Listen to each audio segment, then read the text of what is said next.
मैं बस शंकर जी के सामने हाथ जोड़ के बैठा हुआ था और उधर से वो बहुत तेज चिल्लाया कि भैया एसडीएम।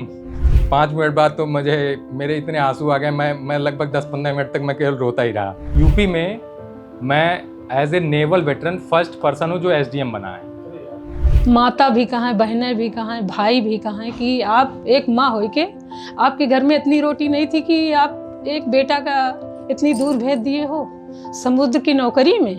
जब रिजल्ट आया तो मैंने अपनी मम्मा को बताया कि डैडी एसडीएम बने। सर, मेरा नाम विनय कुमार है। मैं अयोध्या जनपद का निवासी हूँ। मैं एक भूतपूर्व नौसैनिक हूँ। मैंने भारतीय नौसेना में 15 वर्ष की सेवा 2006 से लेकर 2021 तक की है। उसके उपरांत मैंने लोक सेवा आयोग की परीक्षा की तैयारी करना शुरू किया, जिसमें मेरा चयन अभी एसडीएम के पद पर हुआ है। 10th के बाद मैं 12th के लिए अपने चाचा के साथ लखनऊ में पढ़ाई करता था और वो सिविल सेवा की तैयारी करते थे। उन्होंने भी पीसीएस के 2 इंटरव्यू दिए हैं, लेकिन फाइनल सिलेक्शन नहीं हुआ। तो वहाँ से मेरा एक मन में था कि मुझे भी जब मौका मिलेगा तो मैं ये करूँगा। हालांकि बीच में नेवी का फॉर्म आए थे और मैंने वो फॉर्म भरे और मैं नेवी में मैं चला गया, लेकिन वो बात मेरे अंदर दबी रही हमेशा। और उस समय तो मेरी एजुकेशन केवल 12th ही थी। मैं नेवी में जाके मैंने प्राइवेटली अपना ग्रेजुएशन और पोस्ट ग्रेजुएशन किया। 2014 में पोस्ट ग्रेजुएशन करने के बाद फिर मैंने सोचा कि नहीं, अब मैं अपने जो लोक सेवा आयोग या फिर यूपीएससी का जो मेरा ड्रीम है वो फुलफिल करना चाहिए। तब से मैंने थोड़ा थोड़ा पढ़ाई करना शुरू किया। लेकिन चूँकि मैं नेवी में होने के नाते नेवी से कोई कंप्रोमाइज़ भी नहीं करना चाहता था कि मैं अपने आप को ये कहूँ कि नहीं, मैं काम तो नेवी का कर रहा हूँ, लेकिन मैं अपना समय और अपनी मेहनत जो है ज़्यादा अपनी पढ़ाई को दे रहा हूँ। तो इसलिए मैं नेवी के काम को भी अच्छी तरह के करने की कोशिश किया। और जब खाली समय में जो भी मुझे समय मिलता था अपने स्वयं के टाइम में, तो उस समय मैं थोड़ा बहुत पढ़ाई करता था। तो इससे मैं बस थोड़ा बहुत पढ़ाई से जुड़ा रहा।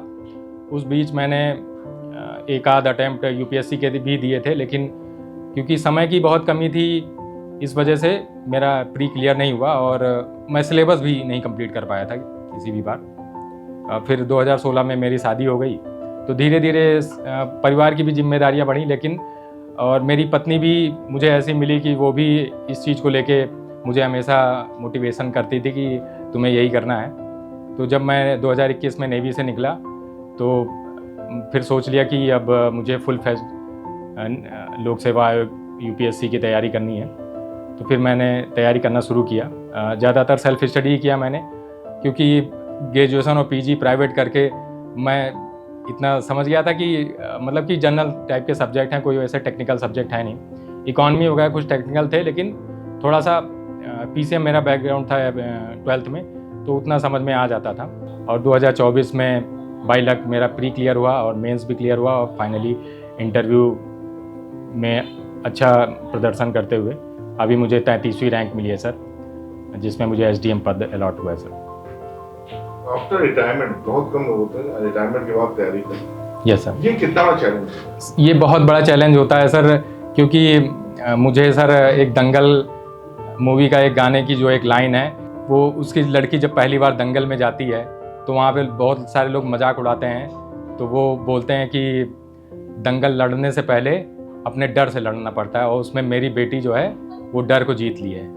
तो ये चीज़ वो मूवी देख के मैं बड़ा मोटिवेट हुआ था और मैं हमेशा उसका जो वो दंगल वाला गाना है, वो उसकी हर एक लाइन मुझे बड़े मोटिवेट करती थी। जब पास होने का रिजल्ट रात में 12 बजे आया, सबसे पहले फोन किया और क्या क्या लोगों से बातें सुनी, रिएक्शंस क्या थे? सर 2025 पीसीएस का 2 पेपर में देकर आया था, हिंदी का और ऐसे का। फिर शाम को कुछ यूट्यूब पे कुछ शॉर्ट्स वगैरह आ रहे थे कि आज रिजल्ट आएगा। मेरे छोटे भाई को फ़ोन किया कि भाई कोई पीडीएफ अपलोड हुई है। तो फिर मेरे वही बुआ के लड़के भी साथ में थे, तो उन्होंने वो पीडीएफ चेक किया। अब मैं दूसरे रूम में लेटा हुआ था और उन्होंने पूछा भैया रोल नंबर क्या है, और मैं उनके पास नहीं गया, मैं वहीं से बस चिल्ला के बोला अपना रोल नंबर कि आप चेक करो। तो उन्होंने मेरा रोल नंबर चेक किया और उस चेक करने के दौरान में रूम पे ही नीचे ही मैं लेटता था, मच्छरदानी लगी हुई थी, पीछे एक शंकर जी की प्रतिमा का पोस्टर था। मैं बस शंकर जी के सामने हाथ जोड़ के बैठा हुआ था और उधर से वो बहुत तेज चिल्लाया कि भैया एसडीएम। बस तब फिर मैं निकल के आया।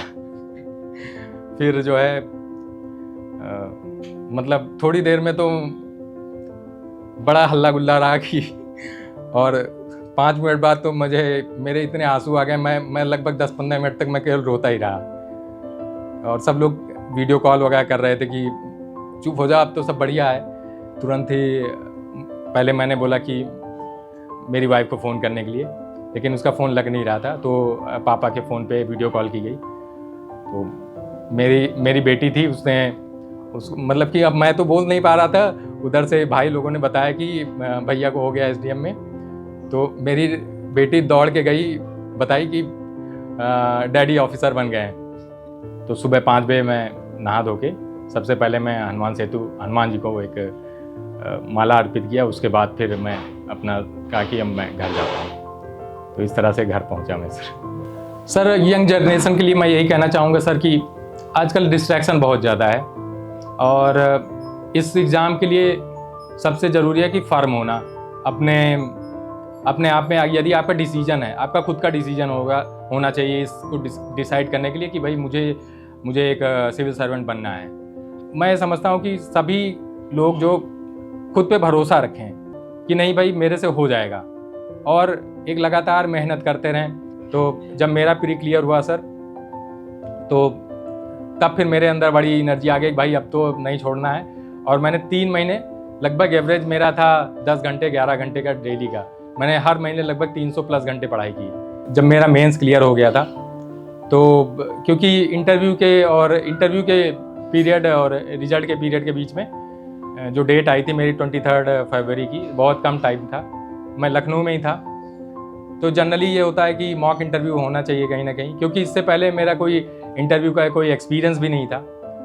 तो मैंने सोचा ज़रूर, तो ध्येय एक बड़ा ही ट्रस्टेड इंस्टीट्यूशन है इस चीज़ में, इसके काफ़ी अच्छी मतलब पिछले रिजल्ट्स काफ़ी अच्छे रहे हैं। तो ध्येय मेरे रूम से अलीगंज में पास में था, तो वहाँ पे मैं गया खैर, और अच्छा गाइडेंस मिला मुझे सर। और खैर मेरा इंटरव्यू बहुत ही शानदार था, मेरे से कोई भी काउंटर क्वेश्चन नहीं हुआ, और मुझे तो ऐसा मतलब कि मुझे तो लग ही नहीं रहा था। सवाल कैसे थे आपसे? बहुत ही मतलब बहुत, मैं ये नहीं कहूँगा बहुत टफ सवाल थे, बहुत ही आसान। और जैसे कि सबसे पहला सवाल मेरी हॉबी को लेकर हुआ था कि आपकी हॉबी क्या है। तो मैंने ये बताया खुद को हेल्दी रखना है थ्रू योगा, मेडिटेशन और स्विमिंग करके। बीच में पॉलिसी आई थी 2017 में, सभी को अपने सोशल मीडिया अकाउंट डिलीट करने थे। तो तब से मैंने डिलीट कर दिए, और अभी तक मेरे पास कोई सोशल मीडिया अकाउंट नहीं है, ना इंस्टाग्राम, फेसबुक, ये सब नहीं है। बस यूट्यूब ही एक सोशल मीडिया है जिस पे बस वीडियो देखता हूँ बस, बाकी और मेरा कोई बाहर की दुनिया से टच नहीं था सर। यूपी में मैं as a naval veteran first person हूँ जो एसडीएम बना है। एक्चुअली मेरी बेटी ने बताया था, रात के 12 बजे कॉल आई, और मैंने कहा कि ठीक है आप दादू के पास जाके देखिए कि किसकी कॉल है। तो बोला कि मम्मा डैडी ऑफिसर बन गए हैं, और तुरंत मुझे हग किया और रोना स्टार्ट कर दिया। तो फिर साथ में मैं भी रोने लगी कि हाँ सडनली ऐसा। एक्चुअली क्या था कि मेंस के एग्ज़ाम चल रहे थे, तो हमें लग रहा था कि हो सकता है एग्ज़ाम होने के बाद ही रिज़ल्ट आउट होगा, बट थोड़ा उससे पहले ही हो गया। तो वो थोड़ा सबके लिए सरप्राइज़ था। हम इंटरनल ऑडिट रेवेन्यू विभाग में रहे, तो हम यही रेवेन्यू विभाग के अधिकारी कर्मचारी इन्हीं के समय बीच में रहे, 35 साल सेवा की। तो अब हमारे अंदर ये चीज़ तो था ही कि भाई अगर हम नहीं बन पाए तो बच्चा हमारा कोई इस लायक निकले। अब हमारी सपोर्ट ये है, जैसे नेवी में जाना रहे, बेटा बोला कि मम्मी आपकी बिना सहमति नहीं वहाँ हम जा सकते हैं। एक दिल तो बैठ जाए, एक दिल फिर खुश हो जाए कि ज़िंदगी का सवाल है, हो सकता है पता नहीं आगे क्या बेटा कर पाए कि क्या ना कर पाए। इसलिए धैर्य रख के हमने भेज दिया वहाँ पे, और रोए तो बहुत, लेकिन आज खुशी के आंसू दे रहा है बेटा।